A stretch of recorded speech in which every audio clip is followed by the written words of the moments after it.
This is the Entrepreneur Showcase for week one for Principles of Entrepreneurship for the fall of 2024. I'm John Payne, the teacher for this class. I'm glad to be joined by Ms. Carmen Bradford, who is the owner of Studio 62 Incorporated, a local business here, a photography and much more shop. She'll get to that in a bit. Now, these recordings are actually a part of the class for this session. So a quiz will be involved after this recording. So some answers from this actual interview will be part of each week's quiz. The class for this semester will get a 5-question quiz going over the weekly lesson. This week is the basics of entrepreneurship, the basic explanations, the basic definitions of entrepreneurship and what they are, plus a little bit from Ms. Carmen's actual interview going on there. So it's very important. More information about what's going on, just email me at jpayne@shortercollege.edu. Visit our website to enroll at Shorter College, shortercollege.edu. There's a button right there for enrollment. And there's lots of other things going on campus, so just ask around as you go along. One of these things just happen to be I get to teach a class every fall on entrepreneurship as a small business owner with 2 small businesses and a teacher here and a person who works full-time in operations. It gets pretty busy, but not quite as busy as my friend Carmen. Good evening, Carmen. How are you doing? I'm well. How are you, John? So thank you so much for being a part of our first week of programming, our first week of classroom instruction. So we are all the guinea pigs, and the students will get guinea pigs from this. As I said, one of the questions from the weekly quiz they do to go over their lesson and learning will come from your interview, and I will, foot stomp to make sure you know that, so give them a good answer, so that they're Okay. paying attention. But this is very simple. I sent you the questions at a time. There are 7 questions. Yeah. And unless you extend it, one of the questions is, what should I ask you? So you could extend that game time. But it start off simply. What's your personal story, your personal biography? Personal biography. I am Carmen Bradford, born and raised here in Little Rock, Arkansas. Went to the Parkview High Arts and Science Magnet High School. Yes, sir. Then I went to Philander Smith College, which is now university. But ultimately graduated from the University of Arkansas in Little Rock with a degree in media production and design, mass communications, and then went on to get my master's in strategic communications. Um, I am I call myself a media jack of all trades because I can do almost anything in media. I'm a graphic designer, I'm a photographer, I can speak, I can talk, I can write, I can do it all. So that's me. I Okay, want to so have 4 lovely children. for our children, Yep. yes. With I'm one not, on the way. okay. I know. We'll talk about that one offline. Okay, we'll do it offline. But so right now, that is you. That's me. Let's talk about Studio 62. Awesome. So Studio 62 is actually I just named it that in 2017. Before it was Studio 62, it was called A Touch of Brown Sugar. And I just did graphic design work. I did mostly obituaries. And I didn't do much photography, anything like that. So I went from a touch of brown sugar to a touch of sugar. I dropped the brown because I was like, oh, this is a little ethnic. I did went to a touch of sugar, and that's when I kind of pivoted to just doing photography. Like I said, I did media production in college, and it was mainly video. And then my kid's dad bought me a camera. He thought he was buying me a video camera, but he didn't know what he was doing. He bought a DSLR, which is a photography camera, and I was like, I don't want to take pictures. I don't. I said, but okay. So I picked it up. I started learning how to do photography, and here I am now at Studio 62, which is a photography studio, and I'm rebranding it currently to be a creative branding agency. But it's mainly right now a photography studio. And the 62 is actually, my mom was born in 1962. Okay. So kind of named it to kind of honor her. Well, that's outstanding. And I know you do a lot of stuff. You've done stuff for us here at Shorter College. You have, for the last, I guess, a couple of years, only had basketball for 2 years, helped us out with our media guides for basketball and some other projects. And we've been very grateful for that because it's less work off me and better work than me. So I'll say it that way as Oh, well. So so make sure funny. that's out there. So the first question about going into the business, what are the things that you love and things that you hate about business? We'll leave it open as not so much the business, but business in general, the Business in residents of general. business. Well, I love money. So that's always a great thing, especially being I'm a newly full-time entrepreneur. I'm put it like that. Because previously I was working at Philander Smith. I was a director of marketing over there. Now I'm full-time in my business. And the the money that you can receive by being your own boss. Like you decide what you take in, you decide what you bring in, you decide all of that. And you're not limited by what other people expect of you. You know what I'm saying? So that's something that I love. One thing I don't like is dealing with certain people, which is a good thing because in your business, you can tell people who, I don't want to deal with you or I don't want to deal with them. But sometimes, in order to get to a certain place, you have to deal with certain people and you have to know how to deal with certain people. And sometimes you don't want to do that. But that's definitely something that I don't like. But I've done great this far. I have great reviews on Google. Check me out. So I've done great this far. But that's definitely something that I love and I hate too. But being an entrepreneur, like you don't have that cushion of PTO, like paid time off. Like if you get sick, you get sick, and if you don't have no money that day, you don't have no money. There's not like I'm gonna call in and they're still gonna give me my salary. It doesn't work like that. Mhm. So that's something that I definitely don't like, but it's business. Exactly, and I can attest to the fact that I am not as successful as you in having clients hanging out my window waiting to to give me money. So there are sometimes you have to not all money is good money, but That part. sometimes you got to take some of that money to get to good Right. money. That's one of those things, especially on the Right. small business level, and even on big time entrepreneurship, taking those big gambles. You got to lie in bed with some people that you're a little sketchy about Right. to get Yeah. get that access, get things going. That's one of those things that Yes. you got to be careful about. Now, the SWOT analysis, which is of course the basics testing, the basic testing for any businesses. What are the strengths, or give me over time, a strength, a weakness, an opportunity, and a threat to your business? Call it either 62 Studio 62 or just your business work in general, however you want to define that. So I think a strength from Studio 62 is that I am a one-stop shop. You can come here. You don't have to get your photography over there, then get your graphics over here, get your video over there, get your digital marketing over there. You can come here and get everything in one place. Um, and not just any type of work. Like you get quality work here in one place. So that's definitely a strength. I would say a weakness is that it's a one-stop shop with one person currently. So there's only so much bandwidth that I can do that I can take. So I do have to tell sometimes like I can't take that right now. I can't manage it. So that's something that really will kind of lead to an opportunity for the um, is being able to hire more people to expand, to scale my business, um, in order to take on more clients and to be able to serve more people to get, really live out the mission of Studio 62. And a threat I would kind of say like other competition in the area, um, possibly because and other like even photography. And you might know this because there's always somebody out there who will charge half of what you charge.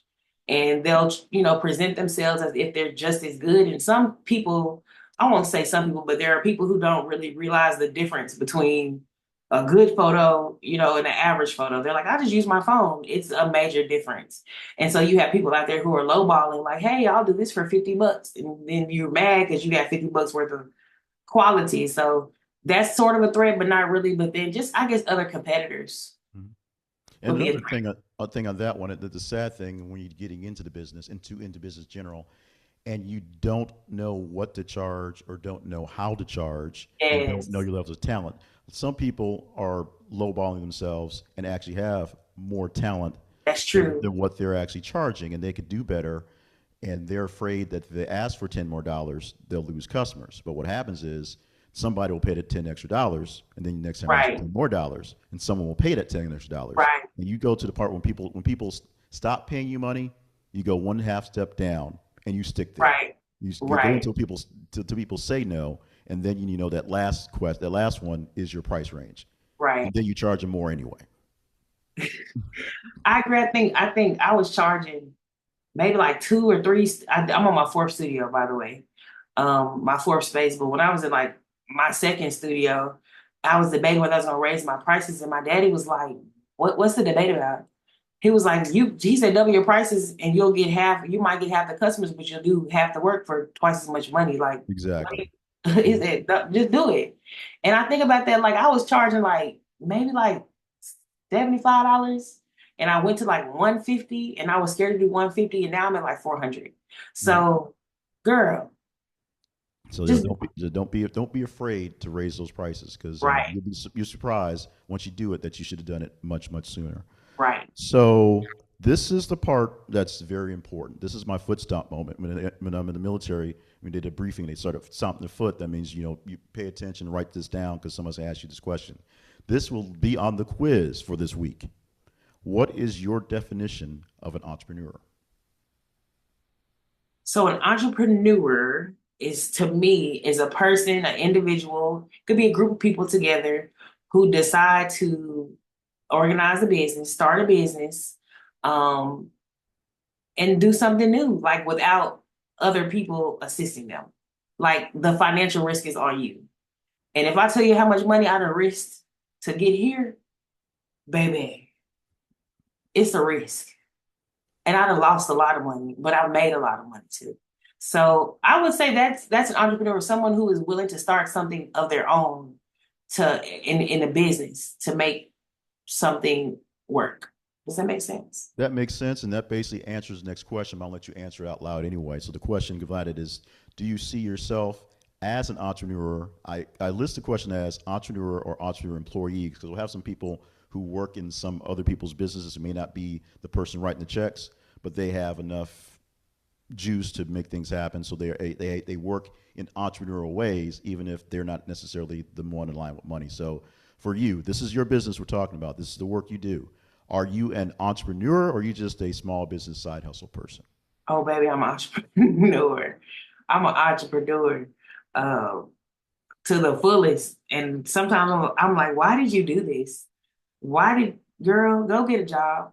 Go get a, I had a job. I had a full-time job and basically doing the same thing I'm doing now. But and when I, especially this studio, this is my fourth space, and the last space flooded, but the last space was paying for itself, so I didn't have to take my own personal money to fund it to get to get it rolling. So it got to the point where it was paying for itself, but it flooded, and my landlord, he was honest with me. He was like, I can't afford to fix this, so I had to move. So I was without a space for like a year trying to find a new space. I got here and it's almost three times as much rent. And I'm like, girl, why would you pay this much rent? But it was something about this place. I was like, I gotta have it. I have to. So I had to take my own money and fund it. I got four kids and I'm taking all this money and putting it into a business that I wasn't, I mean, I know my business is gonna work, but at the time I'm like, I don't really know that. So I'm funding this thing myself and thank God it pays for itself now. But that's that risk part. Like you have to be able to do some things that might be uncomfortable to get the greater reward. So those are the questions that we have every week for class to go over essentially the tenets of principles of entrepreneurship. It's basic questions about what entrepreneurs are, who you as an entrepreneur is are. My grammar is always great, and just going over that. So, is there anything else that you would like me to ask you? Anything we should have asked you, just in the general sense of an interview? This is your open time to say whatever it is you would like to say. Um, It's literally it's open for you. So wherever you want to go with it, this is for you. oh really? Well, I just think maybe a good question to ask people is why be an entrepreneur? Like, like not to say that working for someone else is bad because it isn't, but for those people who feel like they have an idea or something, why would it be better to be an entrepreneur? And Mhm. that would be a good question I would think to ask. Because for me, I think it's better for me to be an entrepreneur because I'm literally doing the exact same thing I've always done for everyone else, but I'm doing it for myself because I have more control of my time and I have more control of the tasks that I take and I have more control over the creative direction of things. Because especially as a creative person, it's so frustrating to work on something and then someone to say, "Oh, I don't like that. Oh, I don't want that. It's not the direction I'm going." And then to watch whatever direction they went to fail because you should have just took my idea to begin with. I'm just saying. So in your own business, you determine whatever it is and wherever you want to go. So that's my takeaway from being an entrepreneur. Well, that's a great take, and I thank you so much for that. And thank you so much for taking out the time to help me out with my class this semester. It has been amazing, and every time, yeah, I know you get on me for saying these things, but you do amazing work. You've done amazing work. I am so proud to know you, and always just a tad bit jealous of exactly how successful you have been. So that's just know that. So just know that. Oh, John. Okay, so with that, we're going to wrap up this first week of instruction, first week interview for Principal's Entrepreneurship for Shorter College, fall of 2024. This is one gets me away to keep saying I'm podcasting and recording videos, and to literally using that skill as a part of class. So this is a part of the class for the semester.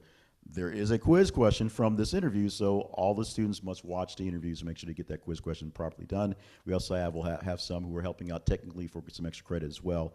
Just being entrepreneurs, alternate means of payment in grades instead of money to get some work out of folks sometimes it works. So Carmen, thank you so much for joining us. Very quickly, because I don't have it built into this, so we'll have to figure out how to make that work better.